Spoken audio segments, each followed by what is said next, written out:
ጽናት ኪራን ስላጣች በጣም ተጎድታለች። አሁን ላይ ግን ጽናት በምዕራፍ 2 ላይ ነገሮች በጣም ተቀያይረው እኛ በምንፈልገው መልኩ ሆነዋል ማለት ነው። ይህም ማለት እንግዲህ ያው ትንሽ የደበረኝ የጽናትና የኪራት መለያየት ነው። ኪራም ግን ደግሞ ለማየት ጽናትን መጥቷል።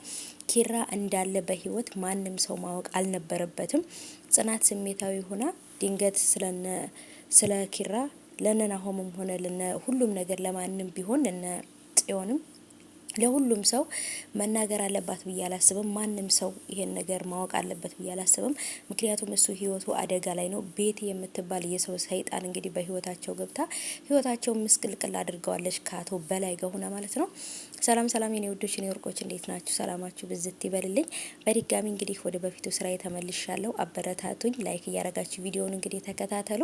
በተለይ ደግሞ የጽናት ድራማ ወዳጆች ማለት ነው እንግዲህ ብዙ ነገሮች ተቀያይረዋል። ከባድ ነገር ተፈጥሯል። በእርግጥም ደግሞ ደስ የሚሉ ነገሮች ቢፈጠሩም ግን ደግሞ በጽናትና በኪራ ህይወት ላይ አሁንም ድረስ እስካሁን ድረስ እስከዚህ ሰዓት ድረስ እንግዲህ የነሱ ፈተና አላቆሙም።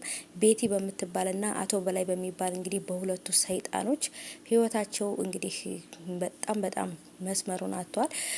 በተለይ የጨበሬዬና የናቲ መጋባት ደግሞ እጅግ በጣም ብዙዎችን ያስደነቀ ነገር ነበር። ምክንያቱም ሁለቱም እብዶች አንድ ላይ ተጋብተው ይኖራሉ ብሎ ያሰበ የለም። አሁን ላይ ግን ናቲ ግን እሷን ከተለማመጠና ካገባት በኋላ ግን በጣም እየተቀያየረ በነገራችን ላይ ናቲ ላይ ያየሁት ጸባይ ሁሉም ወንዶች ላይ እያየሁት ያለሁት ጸባይ ነው።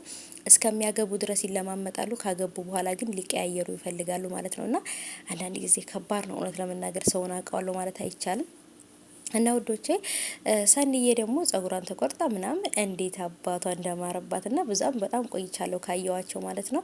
ቤተሰቦቼ አንድ በጣም ግራ ግብት ያለኝና ያልገባኝ ነገር ምንድን ነው ቤቲና ይሄ ልጅ የኪያ ፍቅረኛ እንዴት አንድ ላይ ሊሆኑ ቻሉ? ይሄ ነው የኔ ጥያቄ።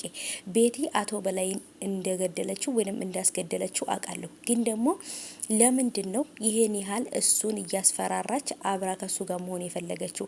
እሱም ደግሞ እሷን ፈርቶ ኪያን ትቶ ቤትን ያገባበት ምክንያት በጣም ጥያቄ ሁዶብኛል ማለት ነው ውዶቼ። ምክንያቱም ከዚህ ሁሉ ከአቶ በላይ መሞት ጀርባና ከኪራ መጥፋት ጀርባ ያለችው ቤቲ እንደሆነች አውቃለሁ። ምክንያቱም ነገሮችን በጣም ከባድ እያደረገች የነበረችው እሷ ስለነበረች ኪራም ደግሞ ለኔ ካልሆንክ ለማንም አትሆንም እያለች ከዚህ በፊት ቤቲ ስትፎክርበት ነበረ። የኔ ውዶች ደግሞ በጣም ደስ ያለኝ ነገር ደግሞ የምህሩዬ ልጅ መውለድ ነው። የእውነት አንዳንድ ጊዜ የፈጣሪን ስራ በምህሩ ማየት ትችላላችሁ። ታማሚ ናችሁ መውለድ አትችሉ ምን እያሉ ሰዎች ልባችሁን ቢሰብሩትም ፈጣሪን ከያዛችሁ ግን መውደቅ እንደማትችሉ ነውና የልጅ እናት ሆናለች። ናሆምም የልጅ አባት ሆኗልና በጣም ነው የሚለየው። ጽናትዬም እንግዲህ እዚህ ጋር ሌላ ሰው የኔ ቢጤ መስሏት ነበረ ኪራ ላይ ውሃ የደፋችበት። ኪራ ጽናትን ለማየት ወደ ቤት መጥቷል። ምን የሚፈጠር ይመስላችኋል ውዶቼ?